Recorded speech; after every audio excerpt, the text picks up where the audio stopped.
All right, hello everyone, and welcome to my channel.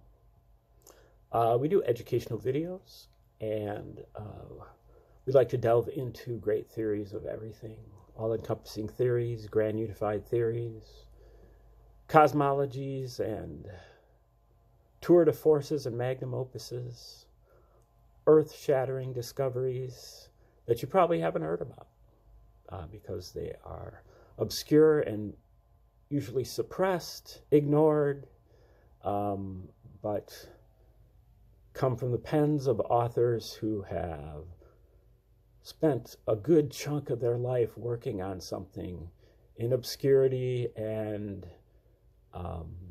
some of these things are threatening to fall onto the scrap heap of history. So I'm trying to shed some light on some important things that might help you out with your paradigm shifting, your awakening to 5D consciousness, your formation of a holistic worldview, your quest for better spiritual, mental, and physical health, including your freedom and sovereignty. And today is our 22nd video, checking out the book called The Dead Sea Scrolls Deception by Michael Bajent and Richard Lee. And this came out in 1991.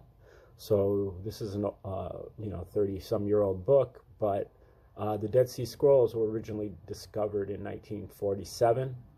And then more and more of them came to light in caves near Qumran, 20 miles from Jerusalem.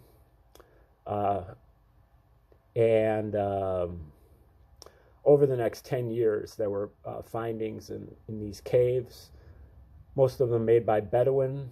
And what they discovered were a lot of Old Testament texts, copies of all of the books of the Old Testament. In cases like with the Psalms was like 30 copies, 20 copies of Genesis, 0 copies of Esther. That was the only book that was not represented, which is possibly because I believe Esther was like one of the last books, if not the last book written from the Old Testament. But then there is also a lot of sectarian material related to the sect that wrote these, that lived there in this somewhat kind of like a monastery place. In the dead, at the lowest altitude on Earth, 1,300 feet below sea level. I think no, it can't be that low, but way below sea level, in the middle of the desert. There were texts like the Copper Scroll, which was a map to all the gold and silver that they had accumulated. And then there was the Temple Scroll and the community rule that kind of showed how, laid down the rules and regulations for the sect and what their beliefs were and what they were all about. And many of these sectarian texts are very parallel to a lot of the language and a lot of the customs, a lot of the rituals that are in the Gospels. So even though this is kind of like an Old Testament find, a lot of the stuff has direct connection with the New Testament and Christianity.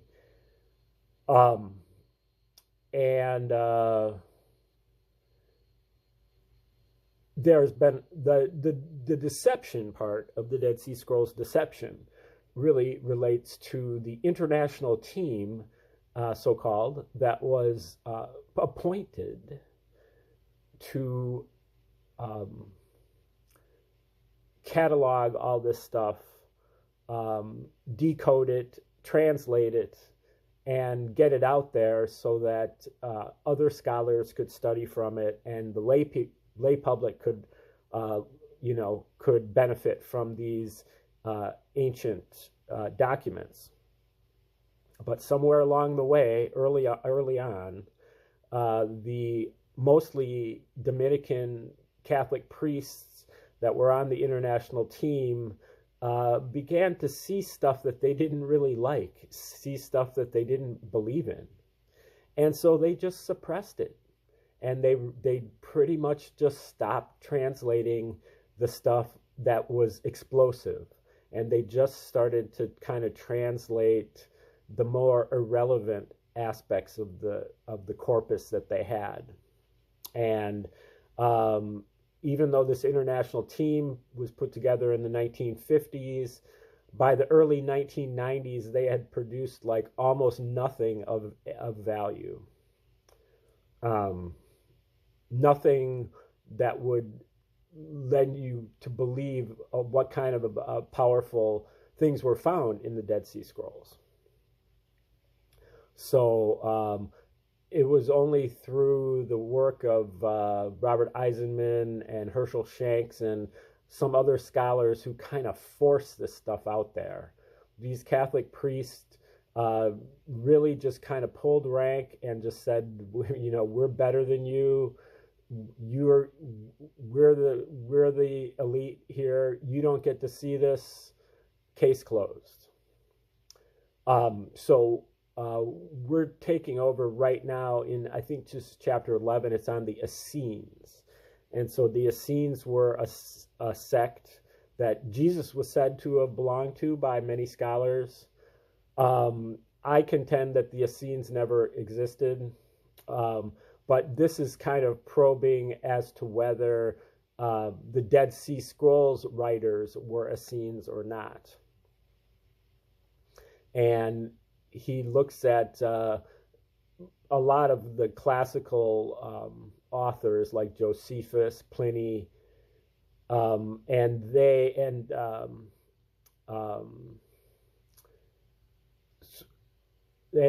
Suetonius, somebody else. Philo, and they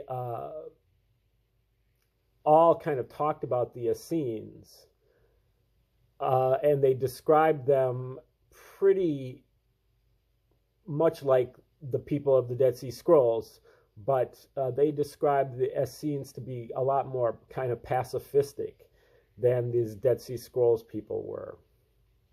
So that's kind of a conundrum.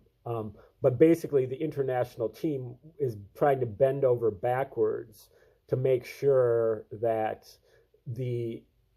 whoever wrote the Dead Sea Scrolls are very far separated from whoever wrote the Gospels. They do not want that association to be made.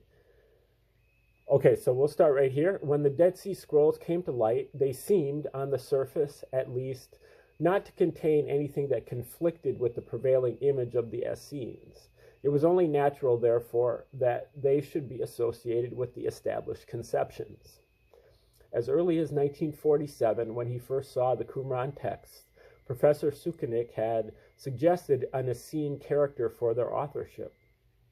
Father DeVoe and his team, he's the leader of the international team, and his team also invoked the traditional image of the Essenes. As we have noted, DeVoe was quick to identify Qumran with the Essene settlement mentioned by Pliny. The community at Qumran, Professor Cross concurred, was an Essene settlement. It soon became regarded as an established and accepted fact that the Dead Sea Scrolls were essentially Essene in their authorship, and that the Essenes were of the familiar kind, pacifist, ascetic, celibate, divorced from public and particularly political issues. The community at Qumran, the consensus view contends, built upon the much earlier remains of an abandoned Israelite fortress dating from the 6th century BC. The authors of the scrolls arrived at the site sometime around 134 BC, and the major buildings were erected around 100 BC, and thereafter, a chronology safely and uncontroversially pre-Christian. The community was said to have thrived until it was decimated by an earthquake, followed by a fire in 31 BC. During the reign of Herod the Great, from 37 to 4 BC, Qumran was abandoned and deserted, and then in the reign of Herod's successor, the ruins were reoccupied and rebuilding undertaken. According to the consensus, Qumran then flourished as a quietist, politically neutral, and disengaged enclave until it was destroyed by the Romans in 68 AD during the war that also involved the sack of Jerusalem. After this, the site was occupied by a Roman military garrison until the end of the 1st century, when Palestine rose in revolt again between 132 and 135. Qumran was inhabited by rebel squatters. It was a neat, conveniently formulated scenario which effectively defused the Dead Sea Scrolls of whatever explosive potential they might have. But the evidence seems to have been ignored when expediency and the stability of Christian theology so dictated. There is a contradiction, quite apart from the geographical question, in DeVoe's assertion that the passage from Pliny, quoted here on page 20, refers to Qumran, a contradiction which pertains to the dating of the scrolls. Pliny is referring in this passage to the situation after the destruction of Jerusalem. The passage itself indicates that En-Gedi has likewise been destroyed, which it was. The Essene community, however, is described as still intact and even taking in a throng of refugees. Yet even DeVoe acknowledged that Qumran, like Jerusalem and En-Gedi, was destroyed during the revolt of 66 to 73 AD. It would thus seem even more unlikely that Pliny's Essene community is in fact Qumran. What is more, Pliny's community, as he describes it, contains no women, yet there are women's graves among those at Qumran. It is still, of course, possible that the occupants of Qumran were Essenes, if not of Pliny's community, then of some other. If so, however, the Dead Sea Scrolls will themselves reveal how ill-informed about the Essenes Pliny was. The term Essene is Greek. It occurs only in classical writers like Josephus, Philo, and Pliny, and is written in Greek as Essenoi, E-S-S-E-N-O-I, or Essaioi, E-S-S-A-I-O-I. Thus, if the inhabitants of Qumran were indeed Essenes, one would expect Essene to be a Greek translation or transliteration of some original Hebrew or Aramaic word by which the Qumran community referred to themselves. Accounts of the Essenes by classical writers are not consistent with the life or thought of the community as revealed by either the external evidence of archaeology or the internal evidence of the texts themselves. Josephus, Philo, and Pliny offer portraits of the Essenes which are often utterly irreconcilable with the testimony of Qumran's ruins and of the Dead Sea Scrolls. Again, as I mentioned yesterday, one needs to keep in mind, it's not mentioned, that Josephus, Pliny, and Philo are all under the patronage of the Roman Empire. Josephus was an adopted son of Emperor Vespasian. Philo they're all Jew. Just Josephus and Philo are Jews, but Josephus, in his own work, explains that he was adopted by Vespasian and lived at Rome at the court of the emperor for at least like 20 years, 25, 30 years, until he died in I think he died in like 100 or something like that. Philo was the brother of Julius Alexander, and who was one of the wealthiest. He was a tax collector, one of the wealthiest men, and um, and worked directly under the emperor. And Pliny was also a member of the Roman court. So these, taking these people seriously as historians and natural scientists, I think, is a big mistake. The Roman emperors were heavily into propaganda. That's why the Dead Sea Scrolls are so important, is because everything has been suppressed from the 1st century AD. There are no documents from the 1st century AD. All there is the New Testament and Josephus. That's all you get for history. There's nothing there until the Dead Sea Scrolls were discovered. And so you wonder, okay, so what is it about the New Testament and about Josephus that allowed them, and only them, to escape the Roman censors?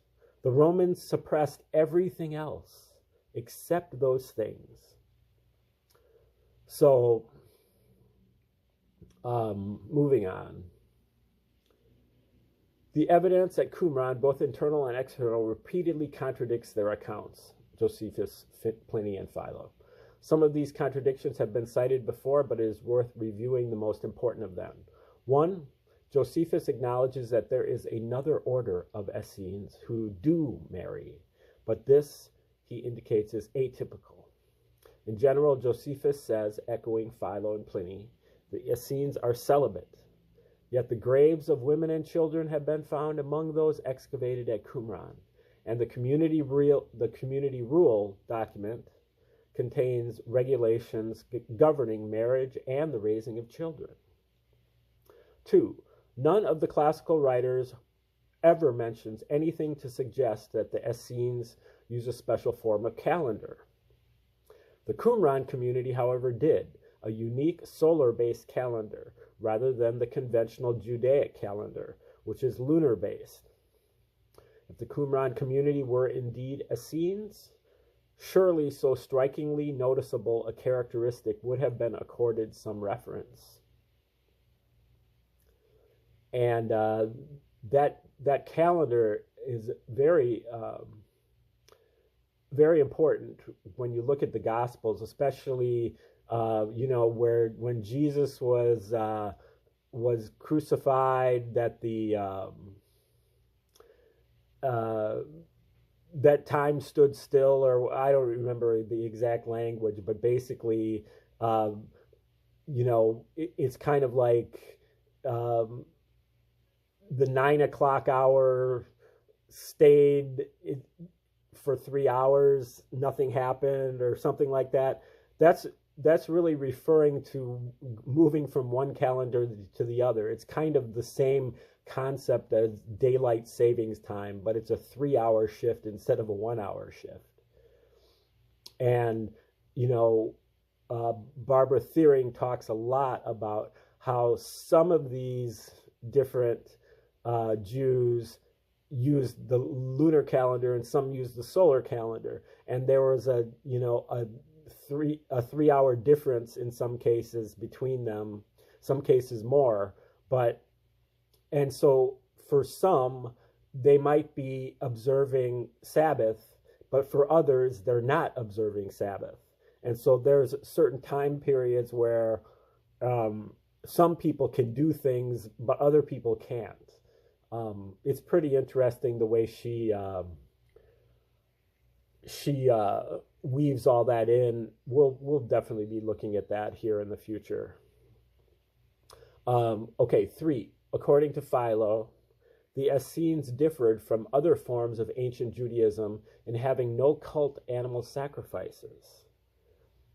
Yet the Temple Scroll issues precise instructions for such sacrifices. And the ruins of Qumran revealed animal bones carefully placed in pots or covered by pots and buried in the ground under a thin covering of earth. DeVoe speculated that those bones might be the remains of ritual meals. They might indeed, but they might equally be the remains of animal sacrifices, as stipulated by the temple scroll. 4. The classical writers use the term Essene to denote what they describe as a major subdivision of Judaism, along with the Pharisees and Sadducees. Nowhere in the Dead Sea Scrolls, however, is the term Essene found. Josephus declares the Essenes to have been on congenial terms with Herod the Great, who, he says, had these Essenes in such honor and thought higher of them than their mortal nature required. Yet the Qumran literature indicates a militant hostility toward non-Judaic authorities in general and toward Herod and his dynasty in particular. What is more, Qumran appears to have been abandoned and uninhabited for some years precisely because of persecution by Herod. 6. According to classical writers, the Essenes were pacifist. Philo specifically states that their numbers included no makers of weapons or armor. Josephus emphatically distinguishes between non-violent Essenes and the militantly messianic and nationalistic zealots. Yet the ruins of Qumran include a defensive tower of a manifestly military nature and what can only be described as a forge. As for the Qumran literature, it is often martial in the extreme, as exemplified by such texts as the War Scroll. Indeed, the bellicose character of such texts would seem to have less in common with what Josephus says of the Essenes than with what he and others say of the so-called Zealots, which is precisely what Roth and Driver claimed the Qumran community to be, thereby incurring the fury of DeVoe and the international team. The Qumran community wrote mostly not in Greek, but in Aramaic and Hebrew. So far as Aramaic and Hebrew are concerned, no accepted etymology for the origins of the term Essene has hitherto been found. Even the classical writers were mystified by its derivation. Philo, for example, suggested that, in his opinion, the name stemmed from the Greek word for holy, osios, and that the Essenes were therefore the osiotes, or holy ones. One theory has enjoyed a certain qualified currency among certain modern scholars, notably Giza Vermes of Oxford. According to Vermes, the term Essene derives from the Aramaic word asaya, which means healers. This has fostered an image in some quarters of the Essenes as medical practitioners, a Judaic equivalent of the Alexandrian ascetics known as the Therapeutai. But the word asaya does not occur anywhere in the corpus of the Qumran literature, nor is there any reference to healing, to medical activities, or to therapeutic work. To derive Essene from asaya, therefore, remains purely speculative, and there would be no reason to credit it at all unless there were no other options. In fact, there is another option, not just a possibility, but a probability. If the Qumran community never refer to themselves as Essenes or Asaya, they do employ a number of other Hebrew and Aramaic terms. From these terms, it is clear that the community did not have a single definitive name for themselves. They did, however, have a highly distinctive and unique concept of themselves, and this concept is reflected by a variety of appellations and designations. The concept rests ultimately on the all-important covenant, which entailed a formal oath of obedience, totally and eternally, to the law of Moses. The authors of the Dead Sea Scrolls would thus refer to themselves as, for example, the keepers of the covenant. As synonyms for covenant and law, they would often use the same words that figure so prominently in Taoism: way, work, or works. They would speak, for instance, of the perfect of the way, or the way of perfect righteousness. Way meaning the work of the law, or the way in which the law functions, the way in which the law works. Variations of these themes run all through the Dead Sea Scrolls to denote the Qumran community and its members. In the Habakkuk commentary, Eisenman, continuing this line of thought, found one particularly important such variation. The Habakkuk commentary is one of the documents of the Dead Sea Scrolls. The Osai HaTorah, which translates as the doers of the law. This term would appear to be the source of the word Essene, for the collective form of Osi HaTorah is Osim, pronounced Osim. The Qumran community would thus have constituted collectively the Osim. They seem, in fact, to have been known as such. An early Christian writer, Epiphanius, speaks of an allegedly heretical Judaic sect which once occupied an area around the Dead Sea. This sect, he says, were called the Essenes. It is fairly safe to conclude that the Essenes, the Essenes of Epiphanius, and the Osim of the Qumran community were one and the same. Okay, I'm now scrolling through a bunch of pictures, mostly pictures of the terrain and the caves where these were found, where all the Dead Sea Scrolls were found, and a few of the archaeologists or Bedouin who were digging these things out. And we should get to the end of this here pretty quick. Okay. Thus, the authors of the Dead Sea Scrolls may be thought of as Essenes, but not in the sense as defined and described by Josephus, Philo, and Pliny. The accounts of the classical chroniclers prove to be altogether too circumscribed. They have also prevented many modern scholars from making the necessary connections, perhaps in some cases because it was not deemed desirable to do so. If the connections are made, a different and broader picture emerges, a picture in which such terms as Essene and the Qumran community will prove to be interchangeable with others. Eisenman effectively summarizes the situation. Quote, "Unfortunately, for the premises of modern scholarship, terms like Ibionim, Nosrim, Hasidim, Zadikim turn out to be variations on the same theme. The inability to relate to changeable metaphor has been a distinct failure in criticism." And I think that's a lot of what Eisenman talks about in his book, which is called Zadokites, Essenes, and Zealots and Qumran, or something like that. This precisely is what we are dealing with. Changeable metaphors, a variety of different designations used to denote the same people or factions. Recognition of that point was urged as early as 1969 by an acknowledged expert in the field, Professor Matthew Black of St. Andrews University, Scotland.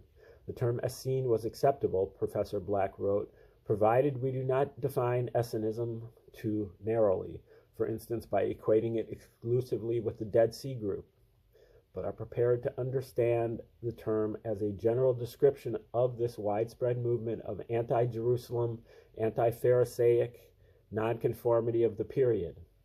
It is from such an Essene type of Judaism that Christianity is descended. There is support for Professor Black's contention in the work of Epiphanius. the early Christian writer who spoke of the Essenes. Epiphanius states that the original Christians in Judea, generally called Nazareans, as in the Acts of the Apostles, were known as Jesseans. These Christians, or Jesseans, would have conformed precisely to Professor Black's phraseology, a widespread movement of anti-Jerusalem, anti-Pharisaic nonconformity. But there is an even more crucial connection. Among the terms by which the Qumran community referred to themselves was keepers of the covenant, which appears in the original Hebrew as Nosrei Habrit. From this term derives the term Nosrim, one of the earliest Hebrew designations for the sect subsequently known as Christians. The modern Arabic word for Christians, Nasrani, derives from the same source. So too does the word Nazarene or Nazarene, which of course was the name by which the early Christians referred to themselves in both the Gospels and the Acts of the Apostles. Contrary to the assumptions of later tradition, it has nothing whatever to do with Jesus' alleged upbringing in Nazareth, which the evidence or lack of it suggests did not even exist at the time. Indeed, it seems to have been the very perplexity of early commentators encountering the unfamiliar term Nazarene that led them to conclude Jesus' family came from Nazareth, which by then had appeared on the map. To sum up,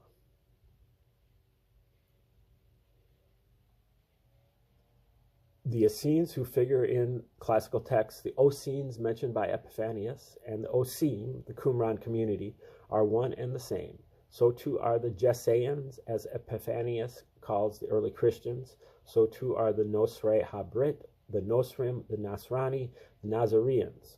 On the basis of this etymology, it becomes clear that we are indeed dealing with Professor Black's widespread movement characterized, as Eisenman says, by shifting metaphor, a variety of slightly different designations used for the same people, shifting with time, translation, and transliteration.